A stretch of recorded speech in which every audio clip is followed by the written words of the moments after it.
The following is a production of DallasCowboys.com and the Dallas Cowboys Football Club. How about them Cowboys? Yeah, go Cowboys! This is Mick Shots, streaming live on DallasCowboys.com and the official Dallas Cowboys app. Now, here are Bill Jones, Everson Walls, and Mickey Spagnola. And here we are inside the SWBC Mortgage Studio. And yes, it's time to stampede into another edition of Mix Shots. Hey guys, I think we're kind of running this into the ground. I think we need to revisit this. I wasn't. We need to revisit this decision. Maybe after the Super Bowl. I wasn't expecting it today. Still can't get over how it refers to the Senior Bowl at the beginning of it, but. But hey, no, and we're past the Senior Bowl. That's Chris doing that. That's right. All right. If that's Chris doing that, then he's stuck in a loop. That's what's going on. That's right. All right, so I'm about convinced the Cowboys aren't going to make it to this Super Bowl. No. It's the Thursday before the Super Bowl, and I don't think they're going to make really? it. But apparently we've got one out there in L.A. I was going to say, looks like we're not making it either. But I'm sure big-timers got appearances to make this week. That's right, man. You know, I can close the curtain here if you guys are feeling kind of left out. You know, if that'll make you feel better. Hey, you know what Everson's doing right now? He's there in a hotel room in L.A. He's waiting for that knock at the door. Oh, man. Boy, that's brutal. That is brutal. Not funny. Because that's today, I believe. That's cutting me pretty deep, bro. Yeah, that's cutting me pretty deep, man. And let me tell you, I have filled up my notebook, okay, today with the finalists, with the accolades of the finalists for the Pro Football Hall of Fame, and we'll find out tonight who the newest class members are. And I'm telling you, I got Everson Walls on the list here, and Everson could easily be in this class. Make it, right? Yeah. And you know what? And I don't think so. Wait. Let's be clear. I could be on that list for the past 15 years. Okay? That's right. Let's be clear about that. That's right. So I went through the whole list, and we'll get into it over the course of the next hour. And then I went to Everson's accolades. As Everson, he not only should be in this class, he should have been in 15 classes ago. That's it, brother.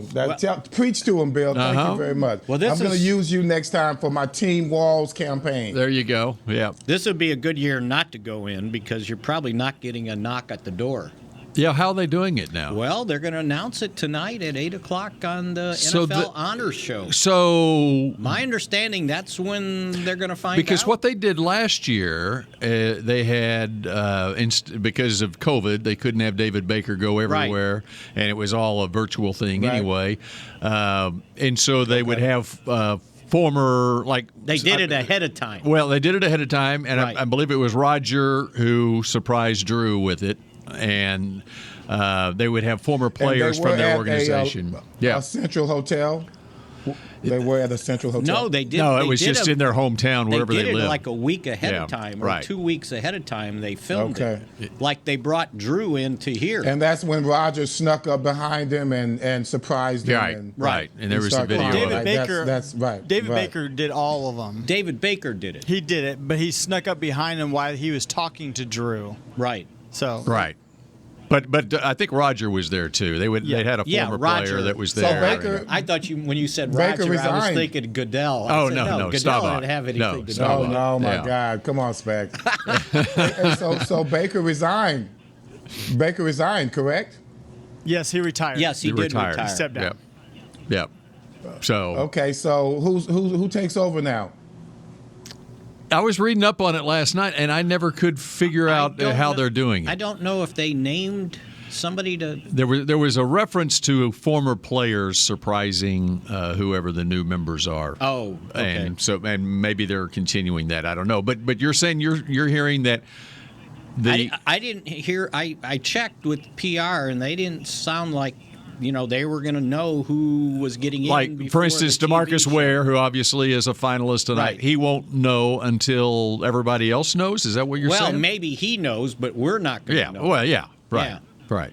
And I don't know that they're flying. So are they to out LA. here in that part I don't know. In the hotel? We'll find that out. Okay. I don't think so. Yeah, right. I don't think so. Right.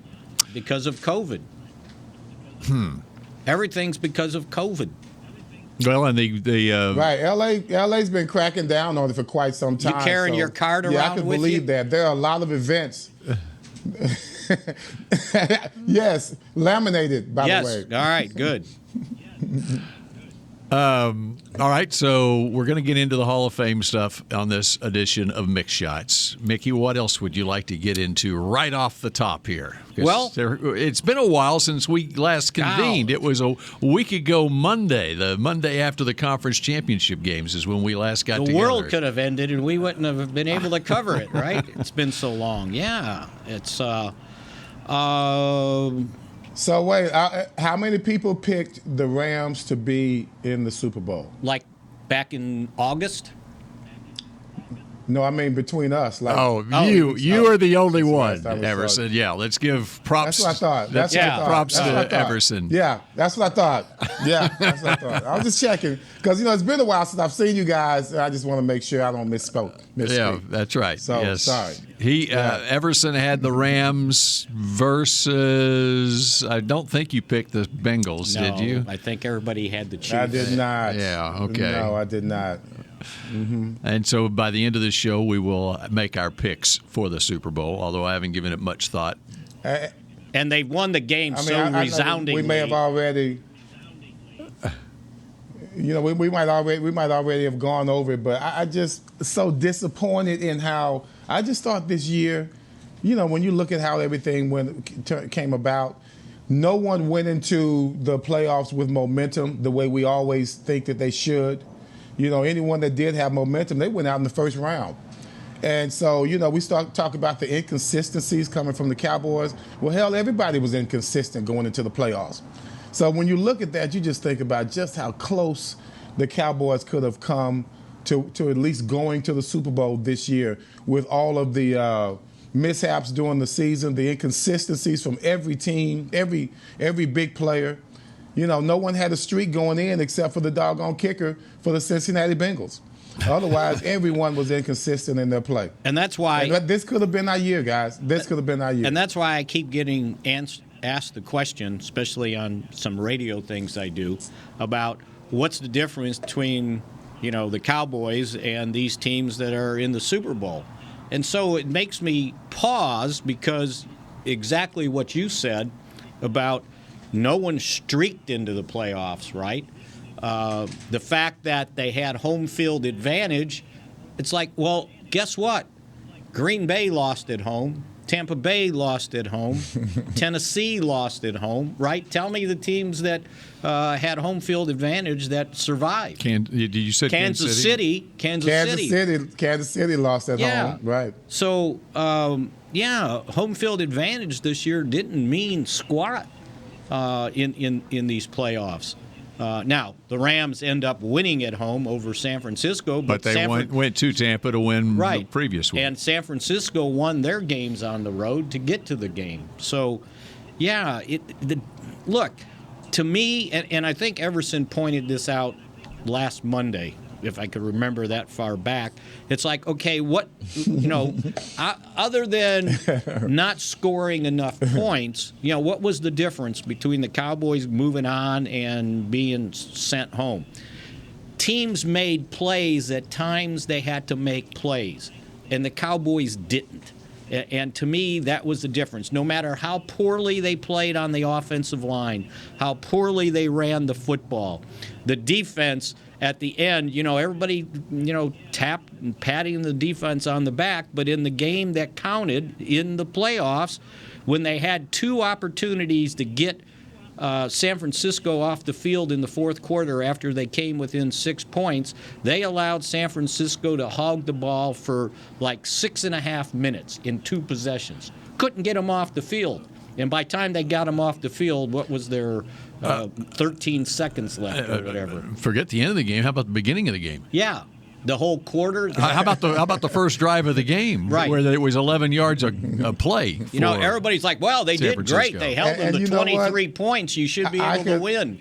And I could handle that, though. I could handle giving it up at the beginning of the game, because even though, just like you spoke about, Spags, at the end of the game, we still had a chance. Having said all of that, we still had a chance to win that game. We still tried to show up and give ourselves a chance to score on at least the last play. 25-yard line.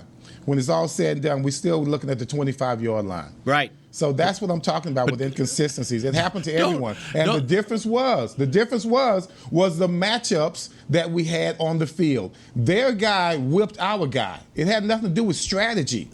Okay, that was just all about guys not being able to beat the guy in front of them. That was at the end. That's when you talk about those last two drives, Spags. Don't put yourself in position where you have to come back in a game. How about being ready to play right out of the chute? And McCarthy alluded to it in the press conference the day after the game, where he mentioned, even though he first said they seemed, was it nervous? They had angst is what he changed it to. Anxiety or something.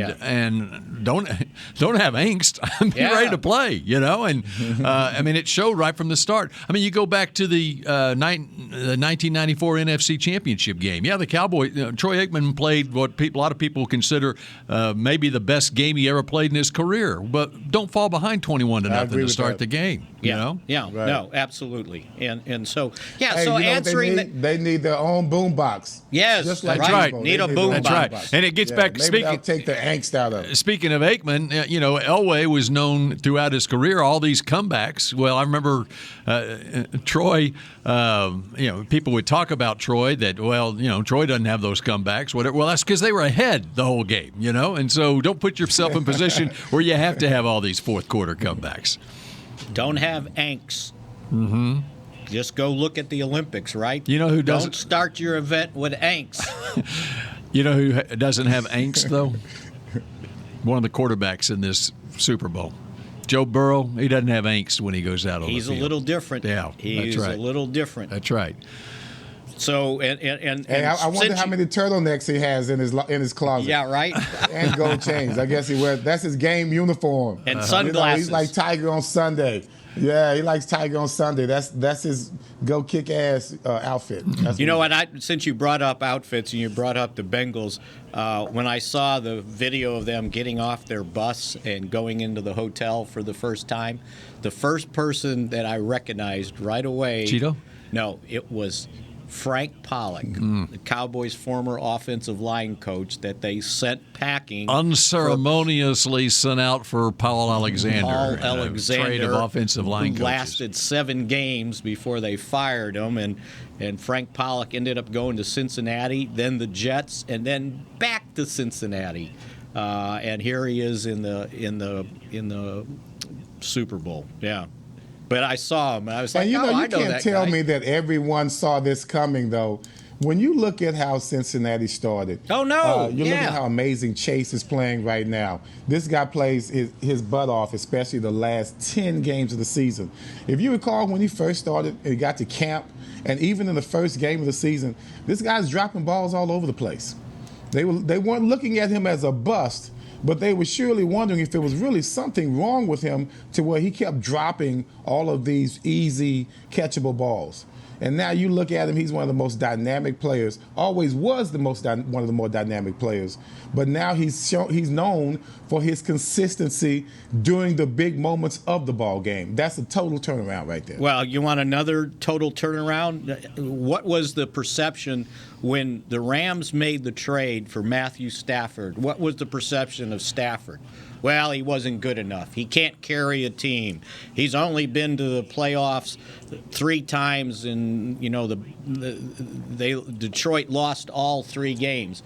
And now, 13th year in the league, he's got his team in the playoffs. So what's the difference, right? You think he's got a better team with him right now? It's not just all of a sudden he decided, I know how to play this game. All this crap about quarterbacks got to put teams on their back, and if you're making this much money, then you should have your team in the Super Bowl. Well, it depends on who else you're playing playing with. He didn't just automatically get better. He's the same quarterback. He's got a better team along with him. There you go. Also, And that's my Mick he shot was, he of was the day. almost trying to prove. Hey, Spags, he was almost proving everyone wrong about how this was a mistake. I'd say about a month before the season was over, he's throwing pick sixes left and right. Well, he tried to throw So one he in the almost championship proved game. He truly did. His He team truly wouldn't let did. him lose. Jaquaski Tart dropped one. All right, Mickey, what do you got on your legal pad there? Oh, I've got lots. I got Pro Bowl. I got Cowboys. Everybody's trying to cut this team and get rid of players so for salary cap reasons. And I see all these lists out there of, you can cut this guy and save this. But they're not considering the dead money in these contracts that you've got to account for, right? Yeah, you can count. You can, say, okay, well, if I let DeMarcus Lawrence go and I don't have to deal with his $19 million base salary, well, I can save $7 million. Well, no, because there's $19 million in dead money in his contract. So what you're telling me is that the Cardinals are not trading Kyler Murray to the Cowboys for Dak Prescott? Yeah. Wait. You saw that? Don't tell me. Yes. There was a report out there that Who wrote that? That Someone please tell Kyler me who wants wrote to that. come to Dallas and play for the Cowboys. Well, the only way that would happen would be if the quarterback is leaving here. Go check out the cap ramifications on that. Well, I think I wrote it down. I didn't write the nonsense down of what the cap hit would be, but it would be like $70 million. Yeah. So what everybody's got, That's got to be a record. yeah, what everybody's missing here is the Cowboys. All they need to do is restructure a couple of these contracts like they did last year. They're going to do that again this year with Dak. He's got a $20 million base salary, and he's got a $34.4 million cap hit. Well, if you look at what they did last year, they ended up with redoing his base salary down to $6.25 million. And so they take the money, they pay him in a restructure bonus, and they divide it over the length of the contract. So say he's got 5 years left, and they gave him a $20 million restructure bonus. Well, now it's only $4 million a year that's got to account for, and you're thinking, okay, for 5 more years, Dak's probably my quarterback, right? The contract says that. So that's what they've got to do with his contract. That's what they got to do with DeMarcus Lawrence's contract. Maybe even Zach Martin to save some money to get under the cap so they can start dealing in free agency. They don't need to start cutting people, because you start cutting people, then and the other thing you got to consider is the cap's going to go up next year a lot, because the new TV contract is coming into play. So, next year meaning 2023. Okay. Not this year, next year. Oh, And okay. so, okay. so okay. when you take this restructured contract and you give them the signing bonus, and then you spread it over the life of the contract, the increase of the salary cap, which hasn't happened over these last couple of years because of COVID, is going to get back to normal, and you'll be able to absorb that extra money, the restructure bonuses in people's contracts. So that's what they got to do. If you look at, for example, Zach Martin, his base salary this year is $11.84 million. Well, last year they ended up converting $9.4 million of his base salary into restructure bonus, and they cleared $7 million in space. That's what they've got to start doing. But you got to do it with guys that you feel like in 3 or 4 years they're still going to be here to absorb the prorated signing bonus that you gave these guys to lower their base salaries. But that's what they've got to do. They don't want to start cutting everybody, because you start cutting people and it's like, okay, cut DeMarcus Lawrence, who's starting a defensive end? Because you don't have any guarantee that you're going to re-sign Randy Gregory, right? And you don't have any guarantee you're going to go into the draft and find another Micah Parsons to play defensive end for you. And you got enough trouble at linebacker right now. You got enough trouble. You need help on the offensive line. You start cutting people, then you're creating more needs for a team that's going to lose a lot of free agents. They got 24 guys that are in some form of free agency. And you can't keep them all. It's not going to happen. This will not be the same team as it was last year. That's why Jerry said, and I thought this was very, instructive. He said, if I could have the same team again with the same health and the same statistics, I'd take them into the playoffs again next year. And again, but you're not going to have the same team. You're not going to have close to the same team next year. So just because you went 12, and that's why this year was exactly. so important. And because here was the timing was perfect in regards to contracts and keeping this team together. And here was the other thing that he pointed out, and I had already written this the week before until something happened and I had to rewrite my column. I said, well, this will save. This team was as healthy as you can expect for a team to be at the end of the season. And Jerry pointed out that his biggest disappointment was that we wasted a healthy team and not advancing in the playoffs. And if you think about it, from the guys you projected at the start of the season, save Jalen Smith because they moved on from him, the guys that you projected as starter, the only one that wasn't available in that playoff game was Michael Gallup. They had everybody else on the field, healthy, ready to play. And you can't ask for more than that. And they wasted good health by not advancing in the playoffs. And as we know, there's no guarantee that you're going to be healthy again like this, that they were this past season next year. Look at what happened in 2020. Look at all the guys they lost when they got to the end of the season at 20. That wasn't even the same team. But this was the same team. Hey, and they actually got better defensively, which is hilarious. Right. They were at better the end. defensively during the end of the season. Yes, without the starters. So, well, that's the one that you mentioned was gone. What's Jalen was gone. Oh, yeah. All right. And that was their choice. That's right. And all right. he wouldn't have been a starter anyway at that point in the season. All right, we got much to get to, and going to take our first time out here, and I wonder if Mickey is brushing up on his German when we come back here on Mick Shots.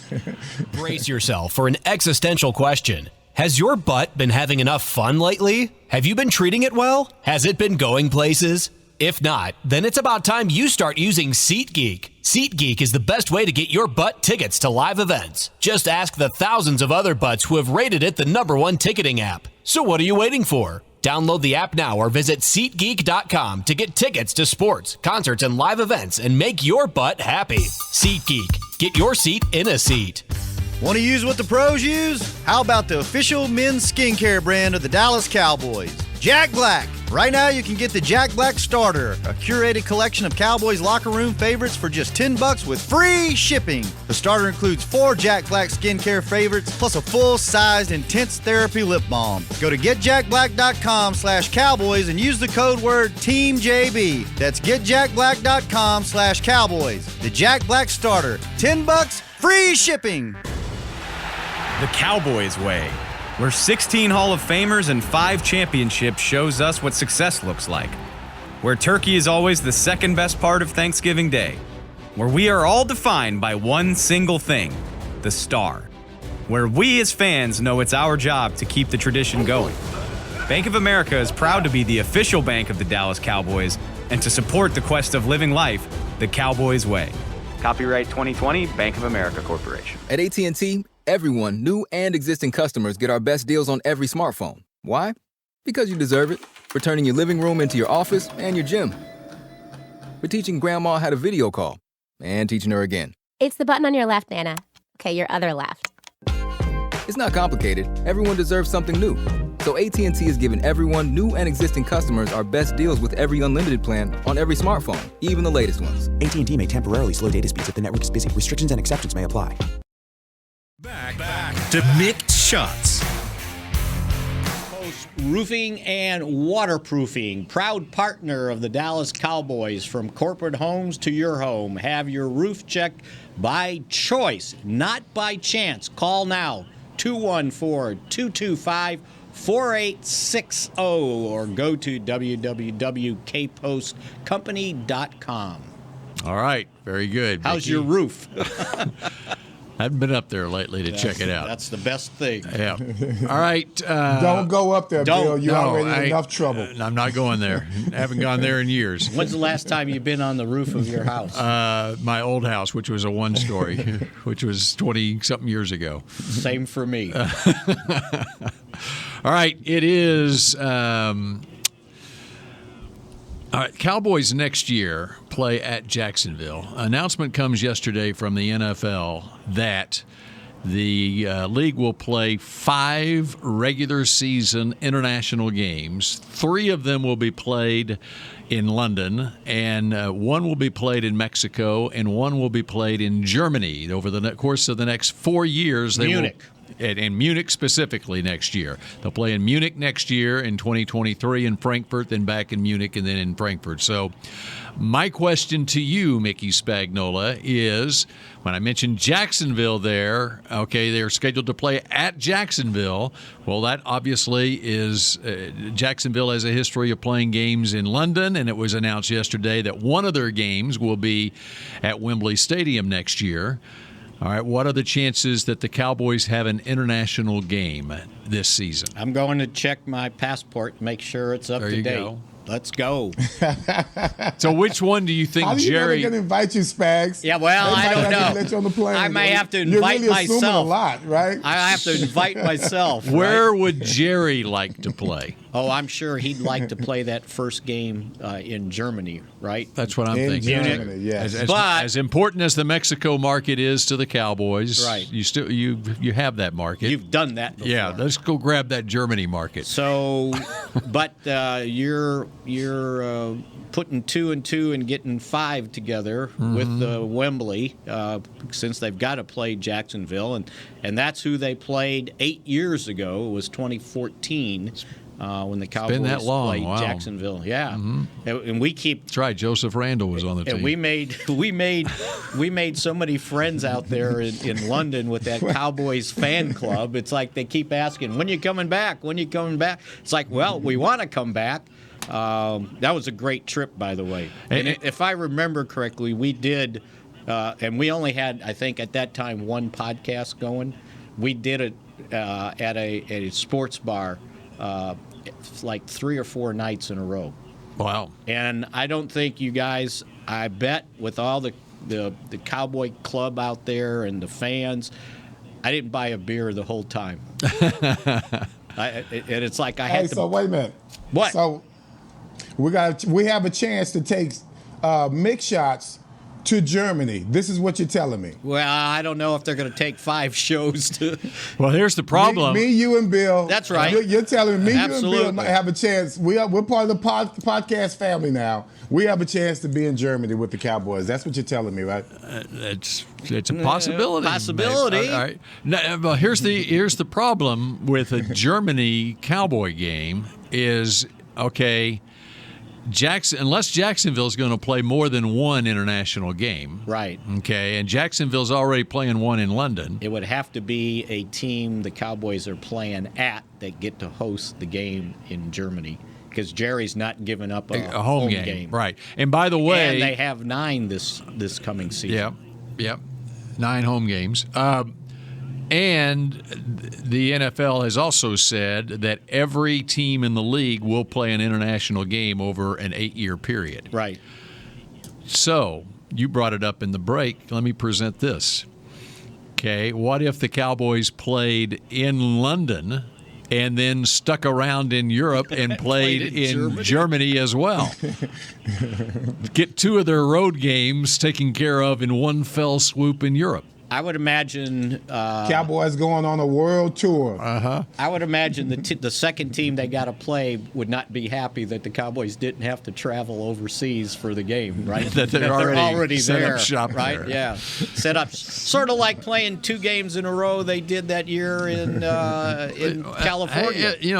But they've talked about the NFL eventually expanding to Europe. Well, this will be the test case for it, where a team goes over there and plays for 2 weeks there, which was the way the schedule would have to work out if you had an international team. So 1 game in Mexico, 1 game in Germany, 3 in London, so that's 5. Munich, and I think you mentioned they'll go Munich, Frankfurt, for 4 years. They didn't specifically say Mexico City, but right? No, it's good. They did? I did say it's at where they played the preseason game. Okay. The big stadium. Azteca Stadium. And then in Munich, they're playing at Allianz, I guess maybe it's Alliance. I don't know how Alliance. to say it. Allianz. Okay. Wait, stop. Anyway. Oh, yeah, stop. I'm sorry. Just slow down, Spags. So, so that'll be interesting. Oh yeah. Douglas Barriclow just brought this in. Bayern Munich. Okay, that's where they'll be playing. That's the home of. That's a rather famous soccer club. That looks like Munchen. That's not the way I wrote Munich down in my notes. Hey, you look like Munchkin. Have you been to Germany? I have not. I have been to Germany. I did a couple of NFL Europe games in Germany back in 2004. And did 1 game in. Did you get paid? I actually did get paid. Yeah, did 1 game. The Cologne Centurions. And in fact, Jim Tomsula, who was the Cowboys defensive line coach, of course, last year, he was the defensive coordinator of Berlin Thunder. I think I did 2 Berlin Thunder games. I did 1 in Cologne and 1 in Berlin, and it was fun. Yeah, I enjoyed it. Yeah. So, but drink a beer? I did. Oh, I guess I could. Should I tell the story? You can tell it. I thought of this just the other day. Steve Berline did one of the games with me. He did the game, and it was a great game. Went right down to the wire. It's on YouTube. Nice. And so it was on Mother's Day. And Berline had a great line, and this might have got him the job with CBS. He's been broadcasting for ever since then for doing games for CBS and stuff. Didn't get me a job there, but probably because he had this great line. Whoever was a quarterback for the Cologne team, he threw a game-winning touchdown pass, and there was a great shot of the mom and dad in the stands, and they just had tears. This shows how important. I mean, this was an NFL Europe game, and we look at these. Oh, that's a minor league, whatever. But for these guys trying to make it in the NFL, this was a quarterback. I don't even remember his name. I think he played at Michigan State. So he was a really good college quarterback. And he threw the game-winning touchdown pass. We show a shot of the parents in the stands, and they just got tears rolling down their cheek. And I said, "What a Mother's Day for the mom," whatever. And then Berline said, "I think that took care of Father's Day too." I still remember that. It was 2004, and but not quite the same as winning a gold medal in the Olympics. But right. When they show everybody crying here these last couple of days. But here it is. I mean, so that was 18 years ago, and at the time they were talking about, Germany would love to have NFL football there, and of course NFL Europe died shortly after that, and so now finally the NFL is going to play a regular season game there. Very good. Yep. Let's go. Yep. Ready for it. All right. You had other things on your legal pad? Yeah. Let's see what we got here. Don't forget Pro Bowl. Guys. Hey, okay? Well, let's go there. Okay, Everson, what do you got on the Pro Bowl? I'm not a fan. I'm not either. I am not a fan. I'm sorry. I just couldn't. As I watched it, I had forgotten about how the tempo goes. I mean, no one even goes to the ground. Mm-hmm. That kind of surprised me, and I haven't watched it in so long. I forgot that's why I stopped watching it. because it just really didn't make any sense. Why do you have all your pads on if you're not going to use them? They might as well come out in the hats, that you play 7-on-7 in. Play flag because football. Otherwise, there's no contact. There's no contact. There's not even a resemblance of physical contact anywhere in the game. Man, that's a tough one. They got it. That's a tough. I really don't like it. I made it to halftime, and then I said, I'm not watching this foolishness. Because they had all these you these gave bonuses. It way too much time, Spaz. I didn't watch any of it. They had all these bonuses guys could earn, right? And it's like, well, they're so hollow. It's like, who's going to be the defensive player of the game? Well, no one's playing defense, and if you score a touchdown, you get this many points. And it's like, well, they're just letting you score. They're not playing. They got to go back. Look, the best thing they did, and I want to say it was Thursday night, the skills competition. Micah Parsons, world's fastest human. Yeah. That's right. And that stuff was actually entertaining, right? All they need. The skills competition, all of the skills. Did you watch them when they played dodgeball? That was good stuff, right? They were actually competing. I remember in years past watching it. Yeah. And I'll tell you what, Micah Parsons needs to throw a pass because you should have seen him throw the dodgeball. I mean, he was firing that thing. And I'm going. He's such a star. He can do whatever. He's such a bully. That's what he is. I could just see him knocking kids out when he was in elementary school playing dodgeball. That's right. He's just a big bully, I bet. But he's got such a natural charisma about him. He's going to be he already is, but he's a superstar. How about speaking? I knocked out my best friend playing dodgeball in elementary school. You did? You won in dodgeball, Spaz? Here, you know what happened? That's pretty good. We were in the gymnasium, right? Tile floor at that time. And they started the dodgeball with basketball on tile floor. What a detail to remember. Wait. So they started the game off with one ball, and they put it at the middle, and then you had to have one person from each team run to get the ball, right? Kick it, right? And whoever kicked it to their team got it, right? Well, we got there at the same time, and I ran into him, and he hit his head on the floor. I didn't knock him out, but he had to go sit down for a while. That's not funny, Mickey. It's funny now. I think little old me, right? When you hear that story, you think ball, hey, but here's like what the Pro Bowl. Do what now? Hey, here's what the Pro Bowl reminds me of, guys. I remember we played the last game at Candlestick. You got all these old guys out there. Jerry Rice out there acting a fool, just trying to relive his glory days. And by the way, Spags, you're talking about the floor. It was on natural grass. So we won natural grass, right? And so I just wanted to make sure that detail was brought out. And so the last part of the game, Eddie DeBartolo is in. Eddie DeBartolo is in the game, and they give him the ball. And, I think he was up for the Hall of Fame or something. So we just kind of let him score as we, fell down behind him and, didn't even make it look good. It was very comical. That's what the Pro Bowl looks like to me when the running back gets the ball. It's just no one's touching him. You assume that the touch is made. Otherwise, it's pretty comical. That's what it looks like to me. It was just a notch. I'm not going to even say it was a notch above. It was right there with what they showed leading up to that Pro Bowl game. It was women's flag football. Did you watch any of that? Lingerie League. That's what. I did not watch it. I saw some highlights. I saw highlights. You see some highlights. What are you going to say about it, Mickey? That was sort of like the Pro Bowl. I tweeted it about it.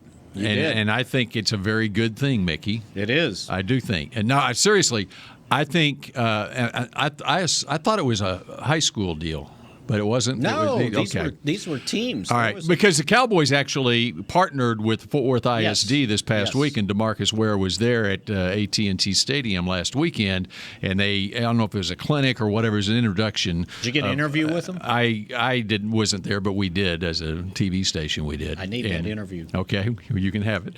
But I really do think this, that whether it's 7-on-7 flag football, whatever they want to call it, at the high school level, varsity as a varsity sport is going to get approved, and it's going to take off, and it's going to be very popular amongst girls. For females? Yeah, for girls. Okay. Girls flag football, basically. I think it's going to really take off. I mean, that's just people love football, you know? Yeah. And there are really good female athletes who will excel at it, in my opinion, once they start playing it. So, anyway, that's just my opinion. They found quarterbacks. Yep. Didn't find enough receivers. Oh, okay. All right. Okay. I want to talk Hall of Fame when we come back. Yes. Okay. I'm going to elect the Hall of Fame. This class. Okay. I've got my submissions coming up next, and we're going to read the rest of Mickey's legal pad here when we come back on Mick Shots in just a moment. Before there was a draft, you could size up a cowboy by 3 simple factors: the crease in his hat, the bend of his brim, and his unbending attitude. A man's Stetson didn't just protect him from what life threw at him, it projected a rugged, unstoppable spirit. Stetson hats are still American-made with pride right here in Texas. They're still the unofficial crown of all self-respecting cowboys, and Stetson is proud to be on the field with America's team. Find a retailer nearest you at stetson.com/cowboys. Hi, I'm Clint Tillison with... And I'm Jay Novacek, and we're both with... United Ag and Turf, the official tractor provider of the Dallas Cowboys. So, if you need a tractor to bale some hay, a mower to cut some grass, or a gator to get some chores done... Get a John Deere at United Ag and Turf. And then, let's get to work. Hey, Jay, that's my line. Well, not today. Get to work with a John Deere tractor package that's just right for you and your budget. Visit UnitedAgAndTurf.com. There's nothing as unique as our eyes, which is why Essilor pioneers ways to make lenses as unique as you. Varilux for super sharp vision, Essential Blue for protection, and Crizal for freedom from glare. 3 cutting-edge solutions in a single unique lens. So whatever your needs, insist on Essilor. Visit your local Essilor experts and find the perfect lens for you. See more, do more, Essilor. New Dr. Pepper Zero Sugar. You deserve it. I do deserve that. You deserve decadent flavor without sugar, and a day at the beach without sand getting everywhere. And a relaxing bath that your children don't interrupt. I deserve all that? It's really just a visual metaphor for Dr. Pepper Zero Sugar. Everything you want, nothing you don't. A visual metaphor on the radio. I do deserve that. Dr. Pepper Zero Sugar. The zero you deserve is finally here. Back to Mick Shots.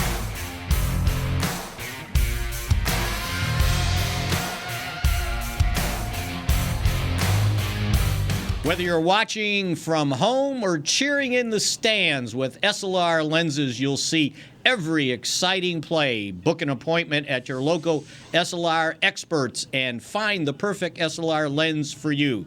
See more, do more, SLR.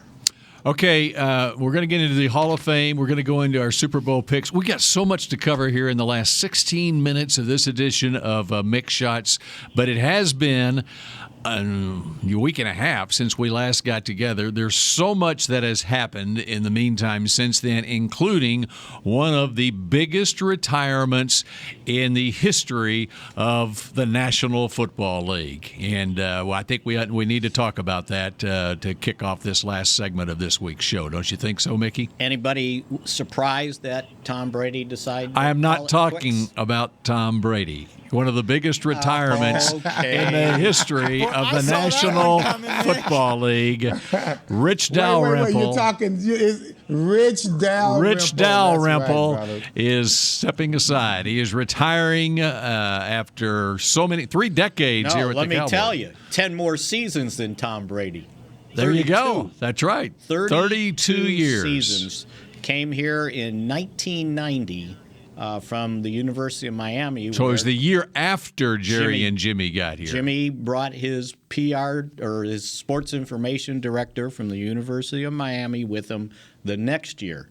And so think about this. It occurred to me when I used one of this note in my Mick Shots last night.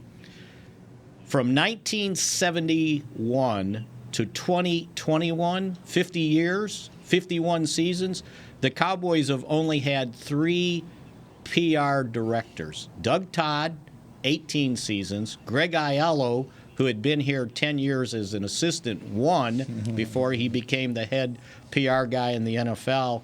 And then Rich Dalrymple for 32 years, 32 seasons.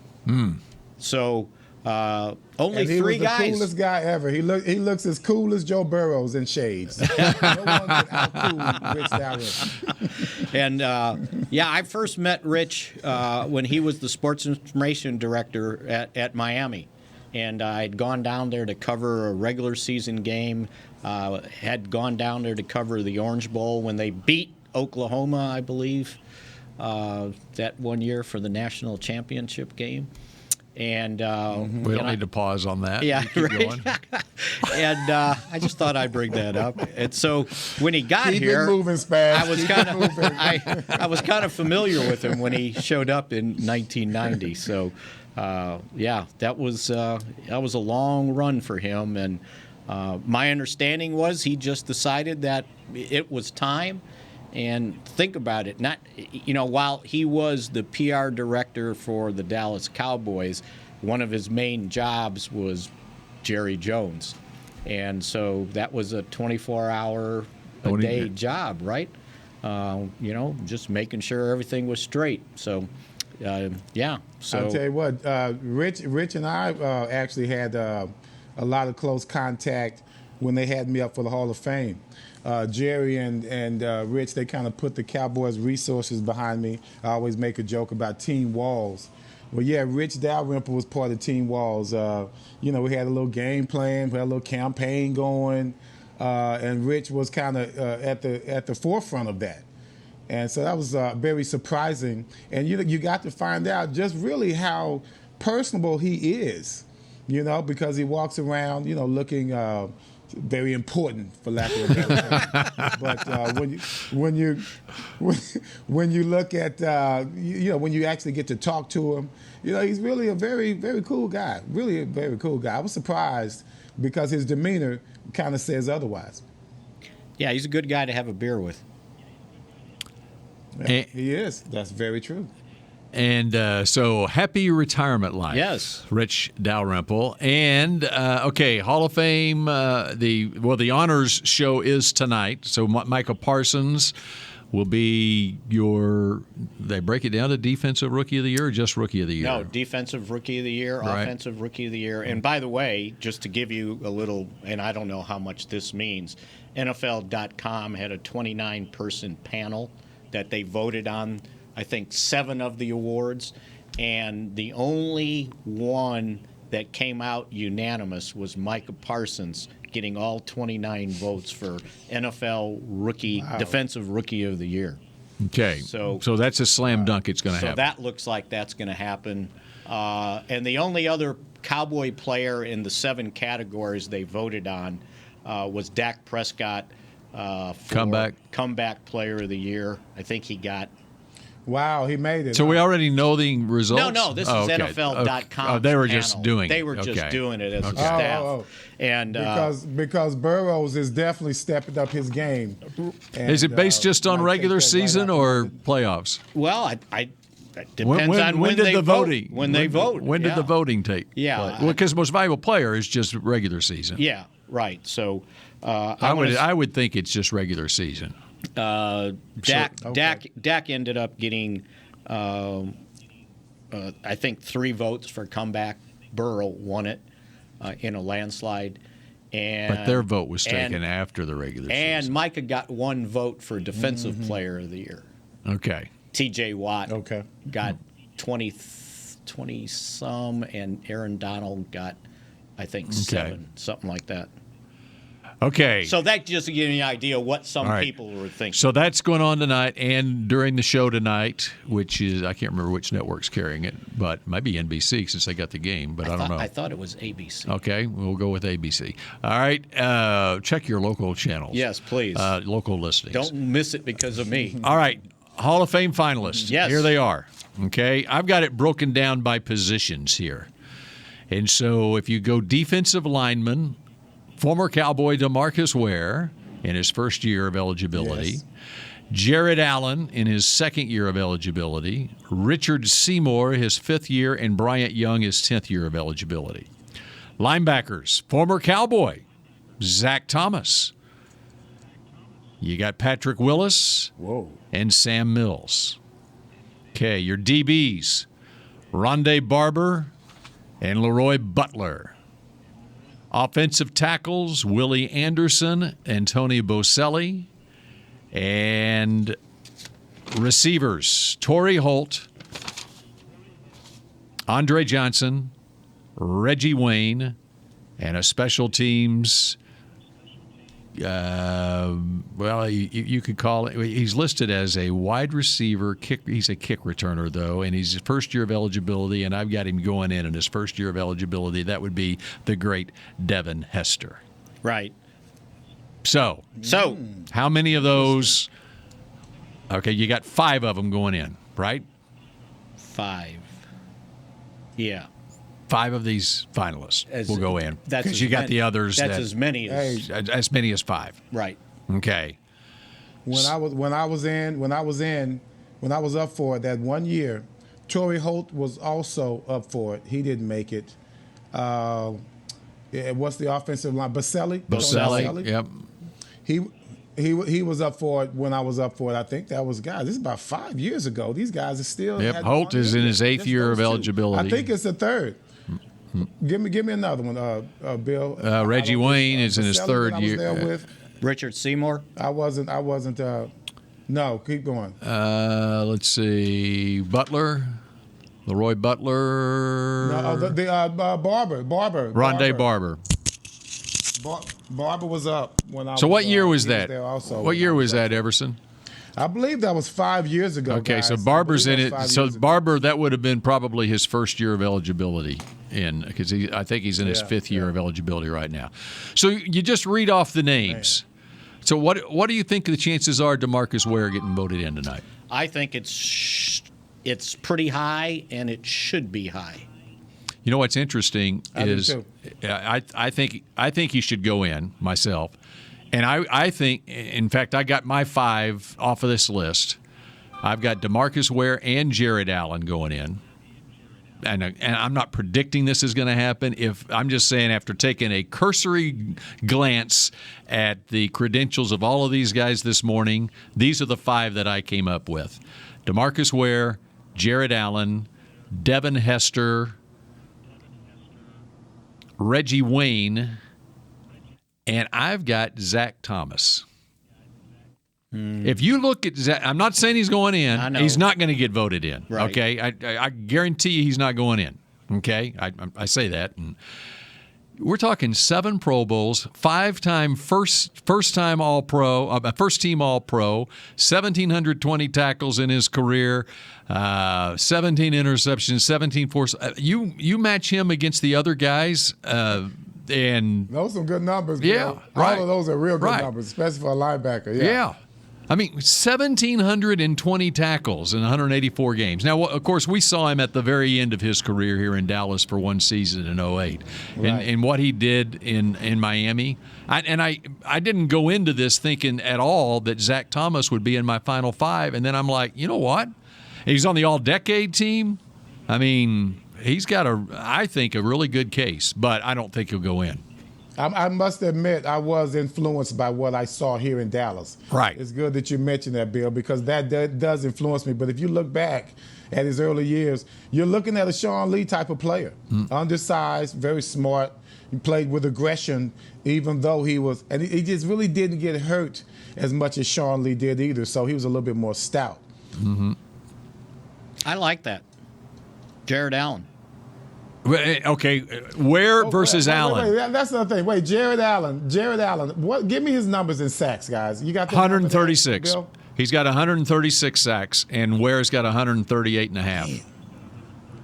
In fact, it's almost identical numbers. Now, Jared Allen, what are we looking at? He came into the league he's same number of years in the league as Ware. 12 years in the league.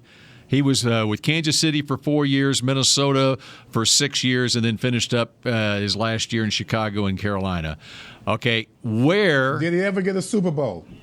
He did not. He did not. That's the one difference between Ware and Allen is that Ware has a Super Bowl ring and Allen doesn't. Well, and also Ware's got 9 Pro Bowls. Allen's got 5. They both have 4 first-team All-Pro selections. All right. Ware played 178 games. Well, I don't have Allen's games. But anyway, 136 sacks for Allen, 138.5 for Ware, 657 tackles for Ware, 643 tackles for Allen. Let's see, 31 forced fumbles for Allen, 35 forced fumbles for Ware. 171 tackles for. That's kind of creepy, Bill. 100 how about this one? 171. Wait, he's reading it wrong again, Spag. Yeah, right. He's reading it wrong again. 171 tackles for loss for Ware. 171 tackles for loss for Allen. No way. 229 quarterback hits for Ware. 228 for Allen. Oh, come on, man. Come on. Okay, man. Wikipedia's wrong. No I'm sorry. No he was cross-eyed when he was reading that stuff. But Everson, what Bill is very humbly not telling you is that in 2005, when the Cowboys had the 11th pick in the draft, we both predicted that they were going to draft DeMarcus Ware, and they listened to us. And we both predicted he would be a first ballot Hall of Famer. That's right.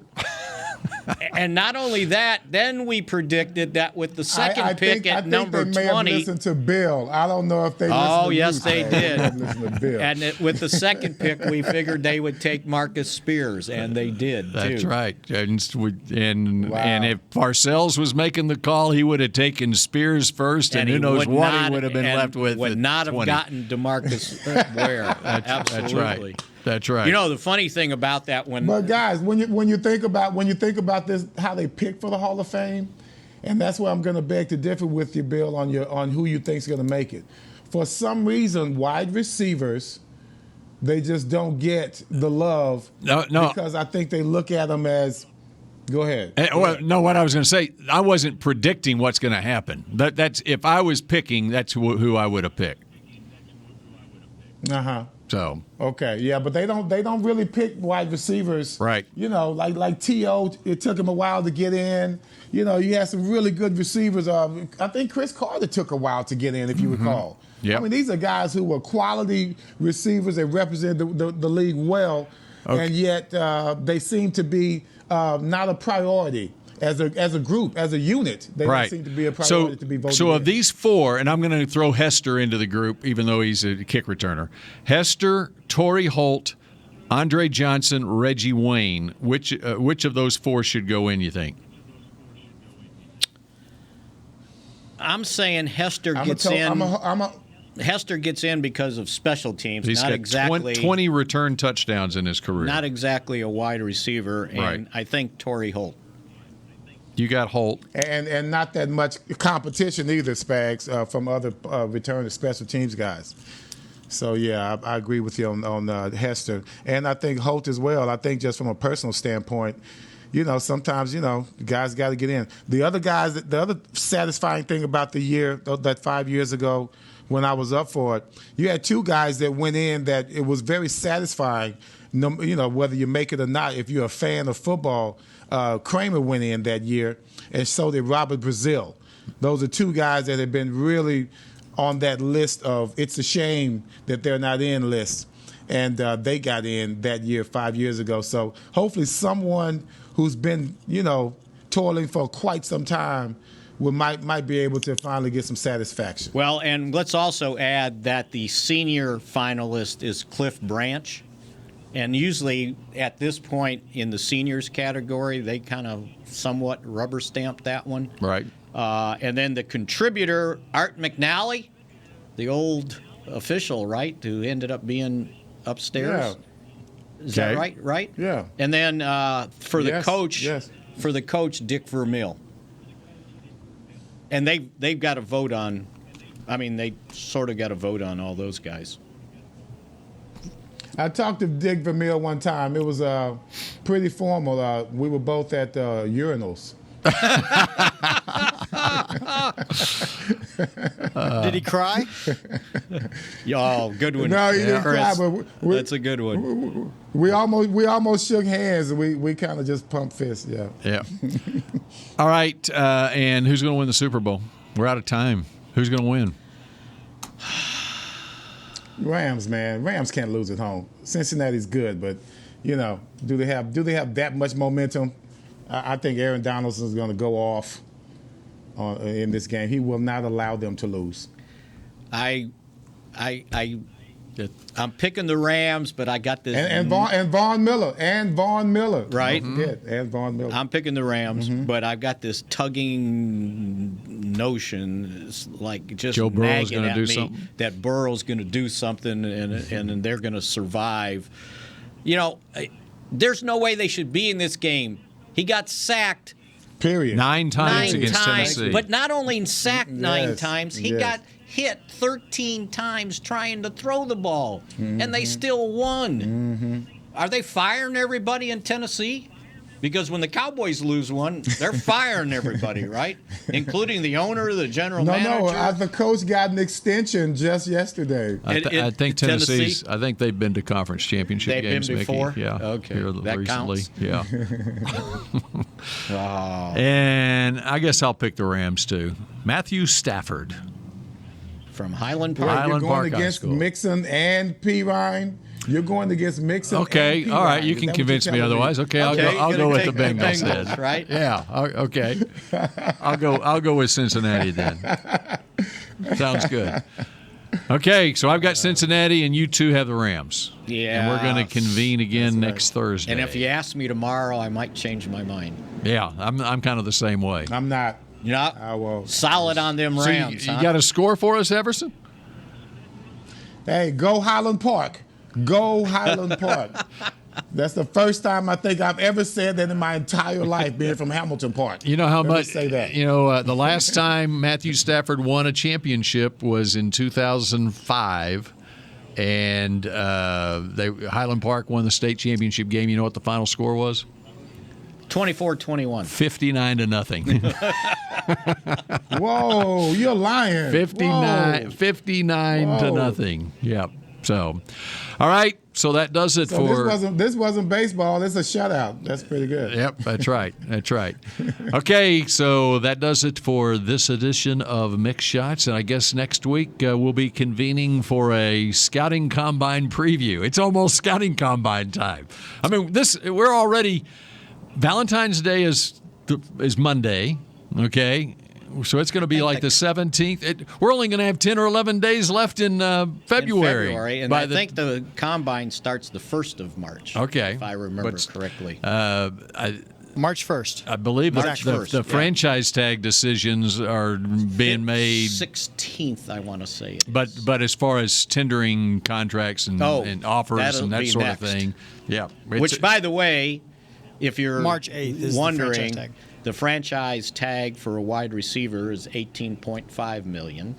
The tight end is 11, and defensive ends are $17.5 million. I just happened to write a couple of those down. What's it for a punter? I didn't write that. I think it's $5 million. Actually. All right. Okay. There's so much to get to. This off-season kicks off as soon as the Super Bowl ends, right? Yeah, and all the rumors will start flying for free agency. That's right. All right, we'll talk at you again next week here on Mixed Shots. Enjoy your Super Bowl weekend, Everson. All right, you guys too, and I will have to say, go Cowboys. This has been a production of DallasCowboys.com and the Dallas Cowboys Football Club. How about this, Cowboys?